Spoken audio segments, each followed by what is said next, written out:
Welcome back to another edition of the Night Report podcast. I'm your host, Mike Broadbent. Joining me once again is my co-host, Richie O'Leary. Almost stumbled over that one again. Yeah. But we got a lot to talk about. We're going to go over Rutgers' loss to Nebraska on Sunday. We have quite a few updates with where Rutgers recruits in basketball stand in their high school playoff marches. A lot of really, really incredible performances from three of our commitments, so that'll be cool to go over. We also have some recruiting updates. We have a new official visitor in the class of 2025 we'll talk about, and we're gonna start to stick our toe in the water of what could be coming in terms of portal season. But first, this podcast, our presenting sponsor is Night and Day Apparel. Calling all Rutgers students, alumni, and fans. Are you looking for new and unique Rutgers merchandise? Night and Day Apparel has you covered. From t-shirts and hoodies to drinkware and pet accessories, Night and Day focuses on providing the Rutgers community with exclusive, one-of-a-kind tailgating products. Be sure to check out the links in today's podcast description to their website and social media so you can stay on top of everything Night and Day, including new merch drops and promotional announcements. Shop now and keep shopping. Again, can't recommend their stuff more. We saw some of the stuff they're gonna put out this spring. Really excited to see it. We're also brought to you by the Cut app. I love betting and betting on anything, sports, games, who's fast. That's kind of what the Cut app allows you to do. The Cut app is a peer-to-peer social betting platform that's legal in 40 plus states. They have customizable odds, tracking ability, an entire social network with group chats, user profiles, and rewards. You don't need Venmo. All the payments go through the app. One I'm looking at right now is, will Deion Sanders be on the cover of NCAA Football 25? I'm going to say no. That's at minus 600. Yes, if you think he is going to be at plus 600. I don't see any way he is. But the bet I like in terms of who's going to be on the cover is Nick Saban. I think they're going to honor the GOAT of college football coaching. Even odds if you want to bet on if he will be on the cover or not. And I think it's pretty strong because they also have those legacy editions. They have multiple editions of each cover. So does that I think count? It's a pretty strong bet. That's the question. Like, does the legacy edition count? Because if it does, then I think it's easy pretty money. clear. Yeah, will he be on the cover of NCAA College Football 25? I'm going to go with yes. So that's my bet on that. Use our promo code BelieveRutgers for a 10% welcome bonus, and don't forget to use that promo code. Cut. Put your money where your mouth is. BLEAV. Not believe. BLEAV Rutgers. Yep. All right. So let's talk about the Rutgers basketball game from Sunday. Rutgers lost 67-56 at Nebraska. It shouldn't be a surprise. Nebraska is one of the best teams in the country on their home court this year. Nebraska improves to 21-9, 11-8 in the conference. Rutgers falls to 15-14 overall, 7-11 in conference. This is a game that Nebraska didn't really play that well. We held them to 10 points below their season average in terms of point production. Rutgers just couldn't buy a basket. As a team, they were once again terrible. They shot 32.8% from the field, 16% from three. They shot 52% from the line. I mean, at some point, we are what we are. We can't shoot. We are a bad offensive team. We have one, sometimes two productive guys on offense, and then you just got to hope somebody has one of their 3 or 4 hot games during the season. I mean, Jeremiah Williams has been a godsend. He led the way with 14 points on 6 of 12 shooting. The rest of the team was a combined 15 for 52 shooting. So not great. Not great. What was kind of your overall takeaway from the game on Sunday? Yeah, I mean, I hate to say it, they were never probably going to win this one. Their only loss for Nebraska at home for them this year is against Creighton, and Creighton is obviously an in-state team and one of the better teams in the country. I think they're number 11 or 12 in the net rankings currently. Other than that, like, Rutgers went into this one as 9-point dogs. Like, I didn't see this one happening. Yes, Rutgers did beat them earlier in the season in overtime, nonetheless, but it's just there's so many inconsistencies with this team, especially on the offensive end. The defense has been still solid. Like, 67 points isn't really anything too crazy. That's great. That's great for Nebraska, especially. Nebraska's one of the highest scoring teams in the Big Ten. They shoot a ton of threes. They held them at bay, honestly. They shot 27 threes, they only made 9. So that's not Not the reason we lost. We lost because we couldn't make our own shots. Yeah, I mean, when you have your backcourt, your starting backcourt going 1 of 12, that's probably going to do it. Then you add in, I'm sorry, not 1 of 12, 2 of 16, the starting backcourt, and then Hyatt went 1 of 6. And then there's 3 of your top scorers scoring a total of 6 points in total. It's just bad. Cliff, non-existent, 2 rebounds. I can't stress this enough. I know he has some good games where he gets like double-digit boards. Like I think it was the game before this. He had what, 15, 16? Yep. But then you see this game and you're like, what the hell, man? Like I as that guy, as that big of a guy you are, and as strong as you are, as muscular as you are, you can't be getting 2 rebounds as my starting center. And if my starting centers, and you kind of saw like Pike started to go with other guys because he put Woolfolk in for 18 minutes. And Woolfolk had 9 boards, 9 points. Like excellent in those 18 minutes. I mean, Woolfolk, he hasn't really played a whole lot this month in general. I think he hadn't played in the previous 3 or 4 games at least. Yeah. Then he steps in for 18 minutes, 9 points, 9 rebounds, a steal, 2 assists. Like he didn't perform well from the line. He was 1 of 5 there, but that was the only blemish on his game. He played I give him all the credit in the world for having this kind of performance after being seemingly in the doghouse for a month.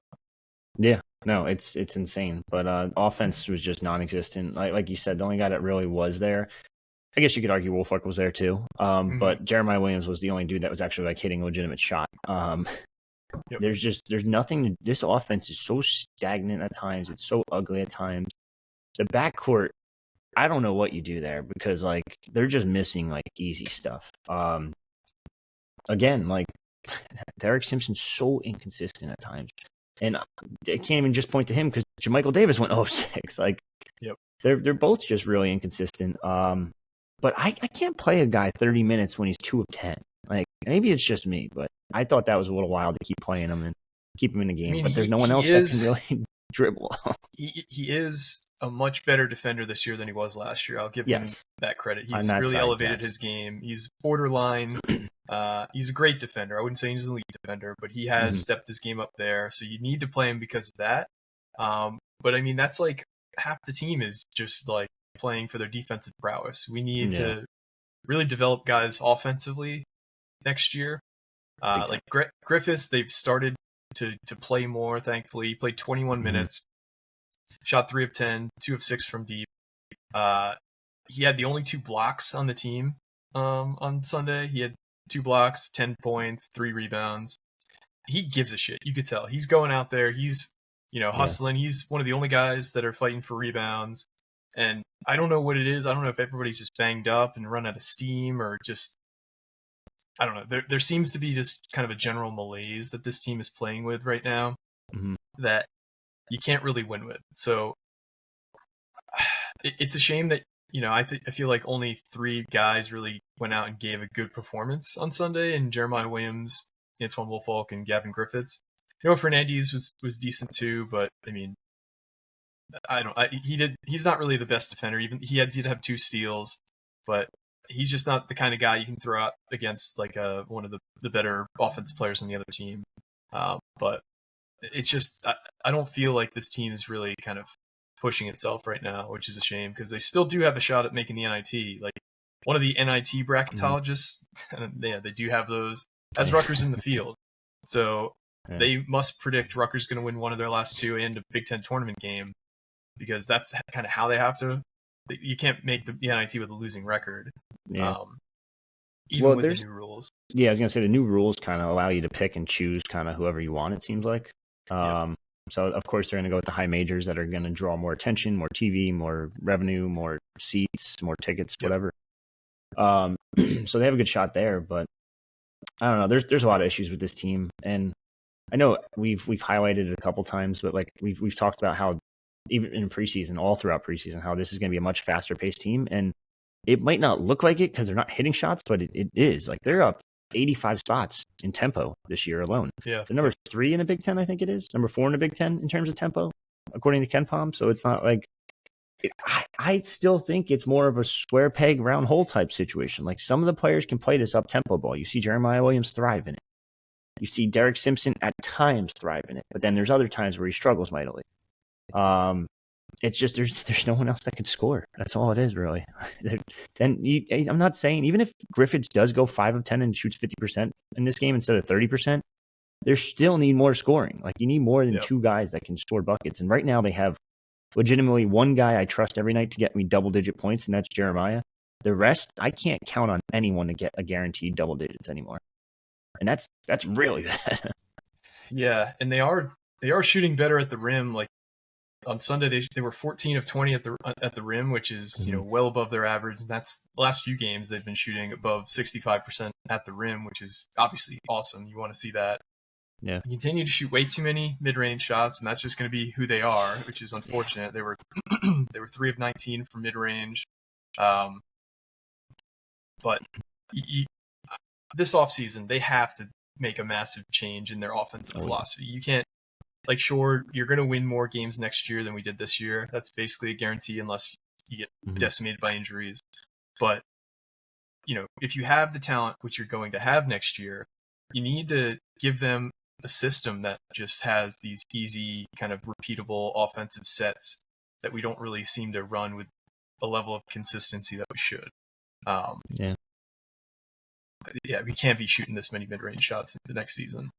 It's like I'm looking at the whole map. There's just I could probably pop it up real quick. It's just ugly. It's like, what am I looking at here? Chrome tab. There we go. Like this is disgusting. Oh my god! Look how blue it is in the middle. Like, number one, you shouldn't be missing. 40% I've had 27 from in the paint, 33 in the paint. A little better there, but 28, 30, 10, 27, 25. It's brutal, and that's for the year. It's just, and the 3 points, 28.9% on the year from 3-pointers is just brutal. That's got to be bottom. That. What? Bottom 5% in the NCAA? It's something like that, I'm sure. It's absolutely brutal. At the rim, field goal percentage is 60%. It's not as bad, but there's it's a really ugly chart right now. You can even see it a little bit better down here when you look at the actual things, but actual zones. But it's all blue. It's never a good time. 30% in just about every category, except top of the key. For some reason, they shoot worse. It's 27%. It's just I don't get it, man. It's too much. Too much offensive woes on this team for it to be even slightly successful. And even if you make the NIT, I'm a little nervous you might lose again to a random team like a Hofstra again or something like that. So I know you have to do it. You have to accept it from Rutgers' perspective. I don't think you're in the same case or same category as a North Carolina last year who went from national championship caliber team to NIT. I'm not declining the NIT the year after. I don't think you're in the same boat as that. So I think you kind of have to accept it and maybe just get the younger guys more minutes. Play a JaMychal Davis. Play Gavin Griffiths. I know they're playing them now, but you just got to figure out who's going to be on this team next year and who's not. You got to kind of figure out your roster for next season because this is going to be the most important season in maybe Rutgers basketball history. Certainly the most important season in Steve Pikiell's tenure at Rutgers. This is going to kind of, for better or for worse, set the tone of the rest of his tenure here. I mean, if he doesn't live up to the expectations in 24, 25, the backlash is going to be pretty wicked from Rutgers fans, and it's bad after this season. Well, for some of them, I think some of them are this season. This season was always the caveat season because we saw the defections that were there in the off season. We saw what was on the horizon. I mean, the amount of hype that we've all kind of fed into next year, even before this season even started, was kind of wild. And it's for a good reason. This is unprecedented for Rutgers to have the level of talent they're bringing in next year. But I do wonder how much that had to play in how Rutgers has underperformed this year. Did guys just kind of were they defeated from the outset because they kind of knew that maybe they weren't going to be on the team, people don't care this year, blah, blah, blah. And that's not fully true because Rutgers fans have shown an incredible amount of support to this team, showing up midweek in March, or not in March, late February when the team's clearly not making the tournament. and having near sellout crowds each night. But some stats on Rutgers' offensive woes this year. Effective field goal percentage, 43.9. That is 357th out of 362. Not great. Bottom five. 2-point field goal percentage, 44.1. That's 351st out of 362. 3-point field goal percentage, 28.9%. That's 345th out of 362. So bottom 15 in all those metrics. Not great. No. And it shouldn't surprise anybody to see us, down at those levels if you've watched most of this season. Just the way it is. It's not a good year. Yeah. But let's talk about the future. So we talked about Rutgers basketball recruiting, having a bunch of guys deep in the playoffs in their respective states. Let's kind of go through each one, update where they are at, and kind of talk about their stats in the playoffs. So Dylan Harper, if you've been following on the boards, he won his state sectional championship last night against St. Peter's Prep. I think the final score was 56-42, if I'm recalling correctly, somewhere around there. Right.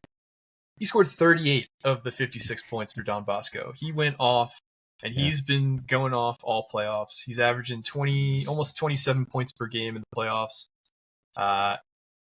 They play on Friday at the Rack against Paul VI at 5 p.m. So if you can make that game, I think Rutgers fans should really show how much we appreciate him. And it'll be his final high school game. So this will be the last chance we have to see him in a high school uniform. He still has the All-Star games. I know he's going to be in the McDonald's All-American game. I think he probably will play another one or two. But Friday at the Rack, 5 p.m., Don Bosco Prep plays Paul VI. Be there if you can. It'll be pretty great atmosphere, I imagine. But it is a bit short notice. It's 3 days away. Yeah. But that's when his next game will be played. I do have to say something about this. So I had a buddy of mine text me yesterday during Harper's thing and watching it on the NJ.com stream thingy. And he texted me this. He goes, "Hey, I have a buddy who's at the game. He's a former St. Peter's hooper. Doesn't really follow recruiting." He just texted him. He goes, "This kid's going to Rutgers? What? I've never seen anything like this in my life. The 3-point shooting, the finish, everything. He's on a totally different level. If I didn't see it in person, I wouldn't have believed it. Rutgers is going to be epic. These kids usually go to SEC schools or big-time basketball. This was like watching LeBron James prey on children out there." He goes fast to the rim, always finishes. He's every three. That was just crazy to see in person. And this is a guy that played legitimate high school basketball at Prep. So it's it's insane. People don't realize how crazy this is going to get. Yeah, to have more than half of your team's points in a state sectional championship against one of the better teams in the state. He's just a big game performer. You've seen it. I think he was the leading scorer in the under 21 tournament for the U.S. in Turkey this offseason. He's won camp MVPs. The guy is just a big game player, and I think you're going to see another big game from him on Friday too, because he wants to probably close his high school career out in a memorable fashion, and he's going to do it at his future home court. So that's even more the reason why you should go see him on Friday if you're available. But can't have much more high praise than you just said. It's like a LeBron James preying on children. That's awesome. It's a hell of a quote. So next up we have Ace Bailey, and I always mess up how to pronounce his high school. It's Is it McEachern? It's McEachern. McEachern. I believe so they won their Georgia 7A semifinal game on this past weekend. Ace had 30-plus points, but in the playoffs, in his 4 games in the state playoffs, he's averaging 32.5 points per game, 15.5 rebounds per game. That's insane. 3.7 assists per game, 2.5 blocks per game. He is just a human highlight reel. There's been highlights from each of his games, and he basically can do whatever he wants on the court. It's filled with chase down blocks, deep threes, dunks, pull up hezzies. He just does whatever he wants to on the high school basketball court. As high praise is that the friend gave Dylan Harper. I think the praise for Ace is going to be even higher because he does stuff that the combination of his offensive skill set and his frame is just so hard to find. He is truly close to a one of one in terms of a high school prospect. And his team is going to be playing on March 9th at the Macon Coliseum against Grayson High School. Grayson's one of the top programs in Georgia. I believe they're ranked 12th in the country by Max Preps, and Keyturn is ranked 13th. So it's going to be 1 and 2 in the state of Georgia, playing at 7:30 on March 9th. Just an incredible senior year for Ace, and he'll look to close his high school career off with style with a Georgia 7A state championship. This is like potential number 1 pick, and not this year, next year, but like it's going to be crazy. He's that good. He just can do anything. He can shoot from anywhere. He can really do anything in the offensive end. He plays like a guard, but he's 6'10". Yeah, like it's crazy to say that, and I keep saying I hate making this comparison, but it keeps coming a little more to fruition a little bit. It's not Kevin Durant. Like, he's got the Kevin Durant size and skill set a little bit. He's more like Paul George. He's just a taller version of Paul George. Like, he can, and it's like patent fadeaway in like the mid range now. It's like, holy shit, Rutgers shooting 18%, like we were just saying before, from the mid range. Yep. Look at this. I guarantee you that's going to maybe double, maybe triple. Yeah, I still don't think most people fully realize what basketball at the Rack is going to be like next year. It's going to be one of the toughest tickets in college basketball. You're going to have NBA scouts at every game. You're going to have guys from the Knicks and the Nets sitting courtside. You're going to have random celebrities showing up to sit courtside. I do feel a bit bad for Rutgers. I don't know what they would call them, but the people who are responsible for sourcing tickets and security and things like that. Good luck. Yeah, it's going to be a nightmare. It's just going to be insane. Like, I was talking about it the other day with the SIDs and stuff, and they were all saying, like, you have no idea how many, like, random, like, because everyone thinks they're, like, a videographer now, because everyone makes, like, TikToks and stuff. How many random people are just asking for, like, credentials for next season already? He goes, like, we didn't, like, obviously we didn't put it out yet, but, like, they're all asking for it. Like, NBA scouts, like, even this preseason, then there's a Nets scout there. I'm talking to him, and he's just sitting there like, oh, man, you guys got Ace Bailey next year. That's going to be fun. And I'm like, that's what we're talking about? You're not watching this team right here? Mm-hmm. It's insane, like, how crazy it's going to be. They're trying to figure out where they're going to put the scouts. They're going to have to put them among the fans. There's going to be so many because you can't fit them in the press box because number one, you need press. But ESPN's going to be there all the time. Like, if Fox, whatever, sports, all that stuff, it's going to be nutty. Press box is already cramped as it is, and that's just with the local writers. Yep. Now, so, it's going to be tough. So another one of Rutgers' top recruits is having quite a playoff run too in Lathan Somerville. Mm-hmm. So Lathan Somerville's team is currently in the state semifinals for 3A in Illinois. The past 2 games, they upset number 1 in the whole state, according to Max Preps, in Thornton High School, 58-52. Mm-hmm. The week before that, in the sectional finals, they beat Metamora High School, who's ranked 9th, according to Max Preps in Illinois, 61-55. He had 32 points in each of those games. The guy is just unstoppable in the high school level. His size and offensive game is just something you don't really see from a high schooler very often. Let alone a 7-footer. 6'10", he's close to 7 feet tall. He's probably 260 pounds. Mm-hmm. And we've talked about him a lot. He's running through the Illinois State playoffs. They played DePaul College Prep on Thursday, I believe. Yeah, Thursday at 12:15 p.m., which is a little early for a game, but they'll be playing at 12:15 on March 7th. Big time matchup. I think DePaul College Prep is also ranked in the top 15 in the state of Illinois, according to Max Preps. So another big time matchup for him. Another opportunity. They're ranked 5th. Rich Woods, his high school, is ranked 4th. So another opportunity for him to show out and get another big time win for his Rich Woods high school program. He's such a unique prospect too, like you said. Offensively, like, he grew up as a guard, had a crazy growth spurt, and now he's a big man, like a legitimate center. But he still has that guard skill set. He grew up in Europe too, and it's a totally different game learning over there. So that's also a little bit more unique and kind of where he gets his dribble moves and stuff from, it seems like. But it's going to be so intriguing to see how they use him next year. Even though I think it's either Cliff or a transfer that's going to start next year at the center spot, it's going to be hard to keep Lathan off the court.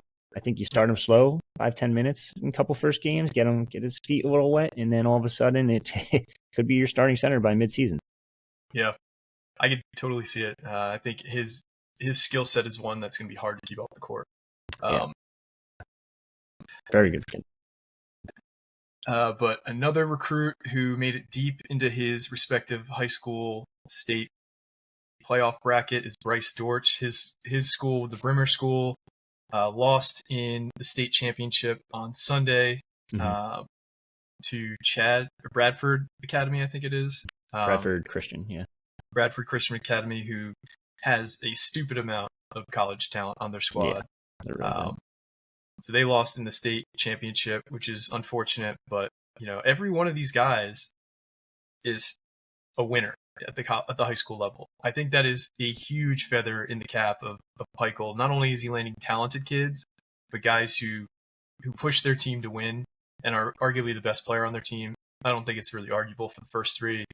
I don't think it's arguably for the fourth either. So they're the best player on their team, and they're going deep into these state playoffs. And that's the kind of mentality you want for kids who are going to be expected to step up next year and kind of help lead this team to unprecedented heights for the program. So yeah, I don't want to underrate Dylan Grant either. I know he's not playing basketball this season because he's up back in Canada with his family with some personal issues, but he's not playing, but he is still training. He did take a visit to campus recently as well, back in I think it was February. February? Was it February? Yeah, it was February, right? And like I was told when he walked in the locker room, like you couldn't tell him apart from anyone else because he's so tall. Like he's just got the size. He's like a legitimate 6'7", 6'8", 210. Like he's gonna fit in really nicely. And we have him 129 in the rankings. He's a really good prospect. So I think between him, Dortch coming in, those forward spots, those wing spots are going to be kind of shored up, especially with Bailey too, obviously. But it's going to be such a fun year. I am like itching to get to the rack for a game. Like that first game, I don't care who it is. It could be Lemoyne, or it could be Central Connecticut State. Like it's going to be the craziest, nuttiest like atmosphere ever. And then when you get like a big name coming to town, like say like Michigan State or Purdue comes to town next year, oh my God. Yeah, good luck. Insane. Be a snake pit. Yeah. I'm excited for these guys too to actually experience it as players, because that's one of the biggest reasons they come here, because you visit for a game and you can't help but think like how amazing that experience would be to wear the uniform, to upset the number one team in the country as a player on the court. Like that's why they're coming here in large part. They want to experience the rack for themselves as a player. Because without that kind of environment, let's be honest, Rutgers probably isn't landing top players. It's because of how supportive the fan base is and how crazy of an environment the rack is that these guys are coming here.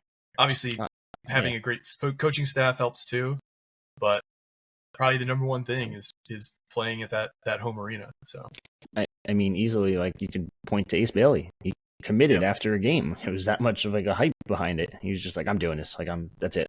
And here we are.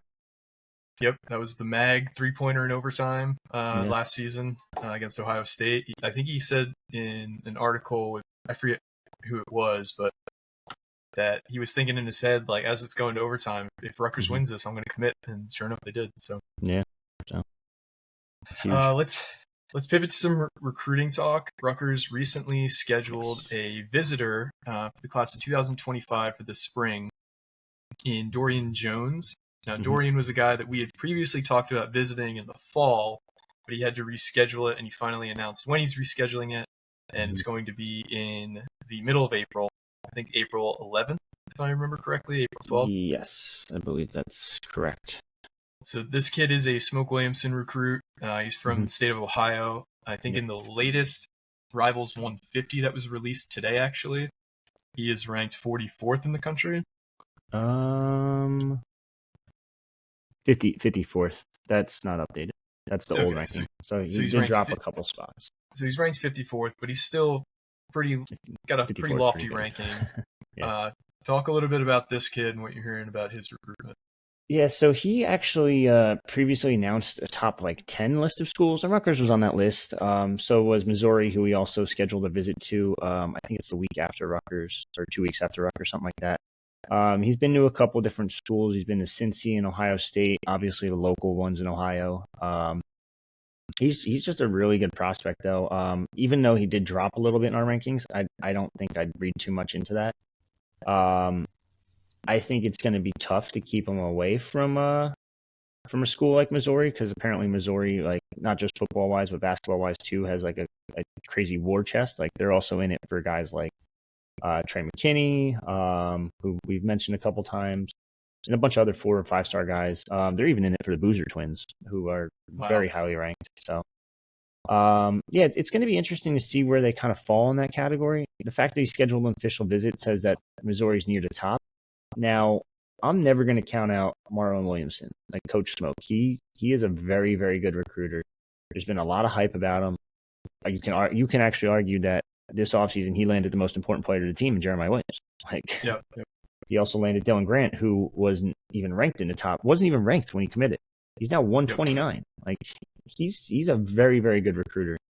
So we'll wait and see what happens there. But I think you get him to campus, you see what he if he's feeling the love or not, and then kind of go from there. That being said, I think the fact that they're pursuing Dorian Jones now after him previously canceling a visit tells me that he's on the next up on the pecking order for shooting guards. Because they did have Trey McKinney at one point, they did have Brandon Stores at one point, both on campus taking official visits, and I think those two were probably your top 2 targets. But with Stores now committed to Georgia Tech and Trey McKinney kind of leaning towards like an Indiana or a Michigan State. Yeah, Indiana, I don't get that one. Doesn't make sense. I get it. Blue blood, Midwest, whatever. Well, they might be going through a coaching change this offseason too, so that could totally shift how his recruitment goes. Yeah. Yeah. But I mean, Michigan State, Tom Izzo, Midwest, Michigan kid, very hard to steal a kid out of Izzo's backyard, especially if he wants him. But Trey McKinney is number 12 in the new rankings. I think he was 13 previously. But I do think Dorian Jones is probably next up on the shooting guard list. So we'll wait and see what happens with these officials. Maybe he commits and doesn't even make the Missouri one. Yeah, very well could, but we'll see, because basketball recruiting is a lot more.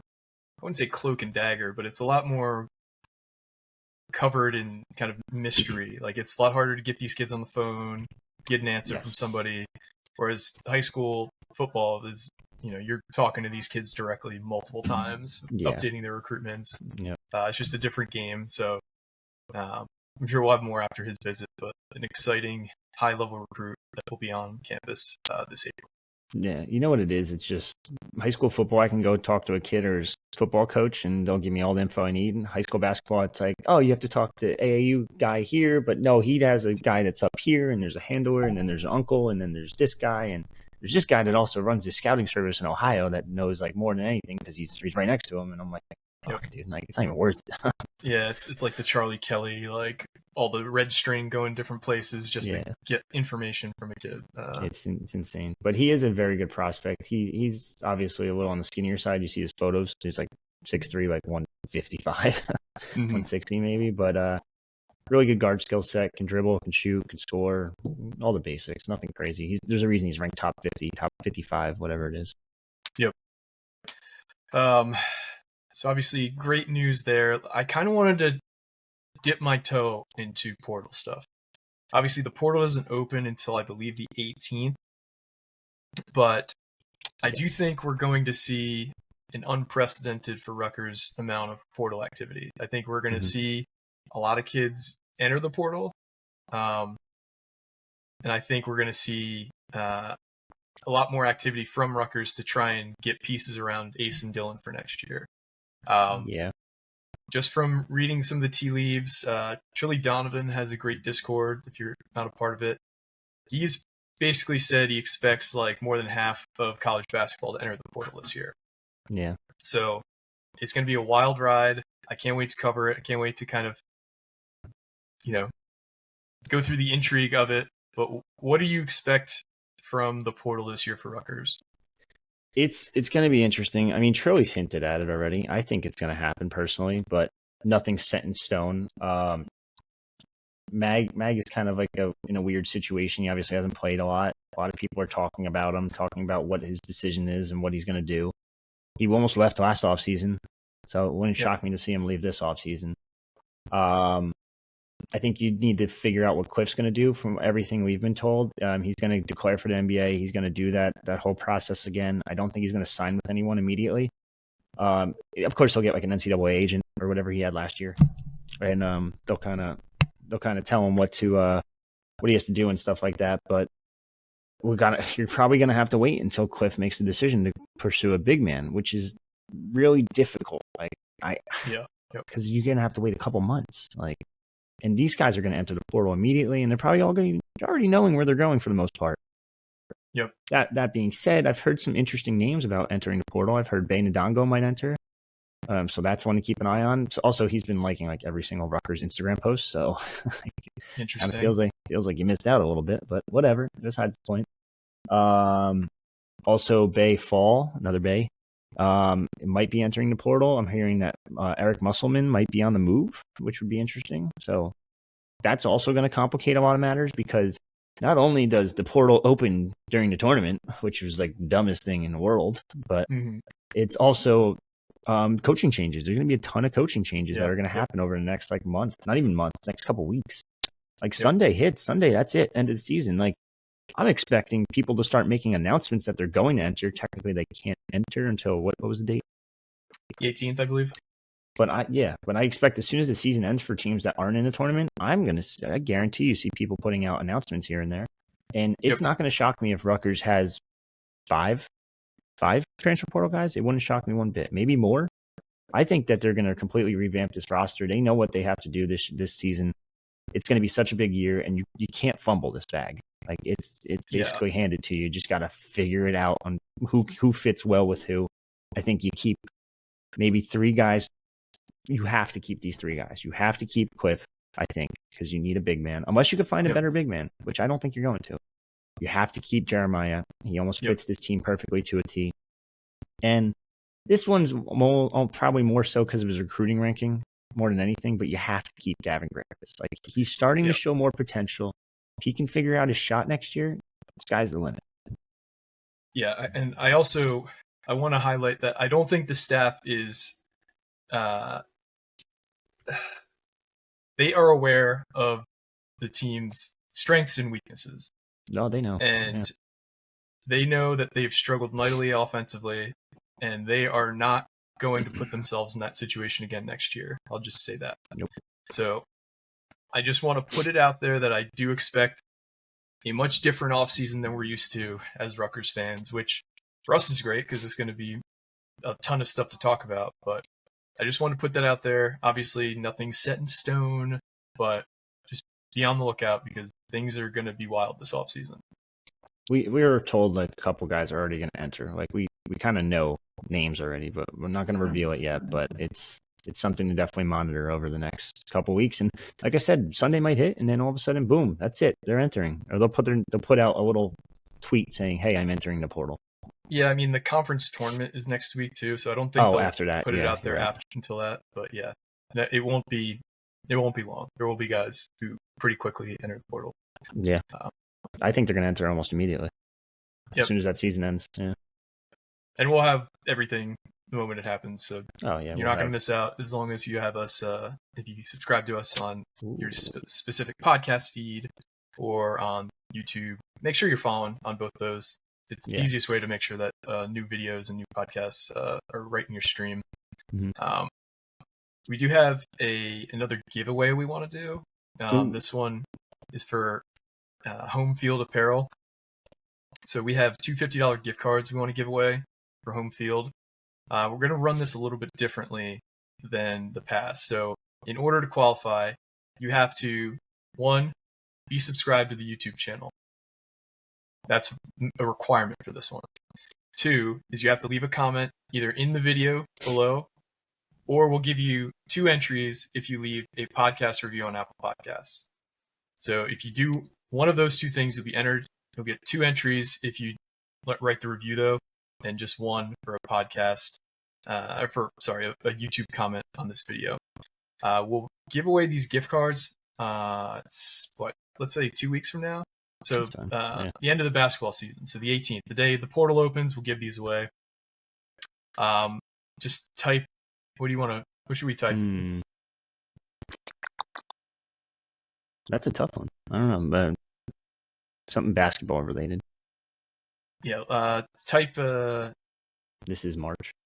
Yeah. Type "This is March" into either the YouTube video comments or for 2 entries into the Apple podcast review that you submit. Not a ton of Rutgers gear on here, mind you. There's only like 5 different items, but I mean, you get a free T-shirt out of this at least. Yep. Or maybe a $12 hoodie, $20 hoodie, $22 hoodie. Yeah, they don't have nearly as good of stuff as Night and Day, nor do they have nearly the variety. So we're not recommending this site. We just had gotten 2 free gift cards to this, so we're just giving them away. So feel free. There's random stuff on here too. It's like every school possible. So like one of your kids goes to like one of those random schools, go buy something for them. I don't know.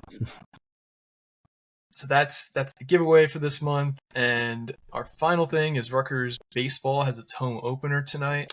They're playing at 6:30, I believe, against Wagner. 0-10. Now, as of now, that game's still on. I know that there's some inclement weather this afternoon, but Rutgers is off to an incredible start in the baseball season. They've won every series that they've had this year so far. I think they have a 9-2 overall record. Yep. And there's some legit buzz about 8-2. some of these guys on Rutgers' team in terms of being MLB prospects, like Tony Santamaria. Tony Santamaria's had a crazy start to his season. The shortstop JKG has had a great start. Yeah. Their starter on Sunday pitched an absolute gem. I think he had like 7 innings, no earned runs, and 10 Ks. Sinibaldi, I think. Yeah, Cinny, I think his nickname is. Yeah. So this is going to be a really fun team to watch. I mean, from early returns, I think this potentially could be an NCAA tournament team too. So we'll kind of find out a little bit next week. I know this weekend they play High Point in a 3-game series. That's a 3-9 High Point team. They're not that good. So they should do pretty well there. And then next week, it's Tuesday, Wednesday against North Carolina. That'll be a big-time matchup for sure. That's the big one, yeah. They also have a series with UConn coming up this month as well, which is one of the top programs in the Northeast. So yeah. It'll be interesting to see what happens. I know UNC's 10-2 right now. Yeah, so it's going to be definitely interesting to see how they play this one out. I mean, they're playing top competition. I'll say it. Steve Owens recognized the fact that they didn't make it. What was it, last year because of the RPI? The year before, whatever it was. Yep. And he's completely flipped that around because now he's going to play UConn. He's going to play North Carolina. Like no more. I mean, there's some shitters in there. Like Wagner's right there, but you never know. I think they have a good shot, and they'll probably at the very least be in the Big Ten tournament. Yeah. Yep. For sure. So it'll be a good one. All right, that's all I got. Richie, anything else you wanted to hit on before we head out? No new update for rankings today. Nigel James took a nice little leap, and he's probably your number 1 point guard prospect or target in the 2025 class. I know we didn't mention him before, but keep an eye on that. Friday, Dylan Harper will be at the rack. We already mentioned. A lot of official visitors have started to pop up. I think we're up to 9, I think, in total for football this summer. 1, 2, 3, 4, 5, 6, 8. I lied. They also have we've confirmed a couple unofficial visitors as well. So keep an eye on the boards. That thread's right on the message board. Every name's on there. Some interesting ones. Some Florida guys, some Midwest guys, Connecticut guys. So football starts a couple weeks now. I'm itching for that to start, and we can finally see who's going to win that quarterback battle because it's going to be an intriguing one because here's some good things so far about winter workouts. Yeah, I'm so excited to hear anything that can be reported from spring practice because, I mean, there's just this is probably the most talented team that Rutgers has had, arguably since it entered the Big Ten. And there's so many intriguing positional battles, mostly just quarterback, and quarterback is always going to be the most important battle. And there's a legit 2 to maybe even 3-way battle this year at the position. So I think offensive line is going to be really intriguing, that right side. I Yeah, think you have yep, 3 locked in. The other 2, I mean, Sutton was great. Can he hold on again? That's the yep, issue. So we'll see. It's going to be fun. absolutely. We want to thank everybody for listening. Stay tuned to your feeds because news drops. We will have something to you as soon as we humanly possibly can get something out to you. But for me and Rich, this has been another edition of the Night Report podcast. Signing off.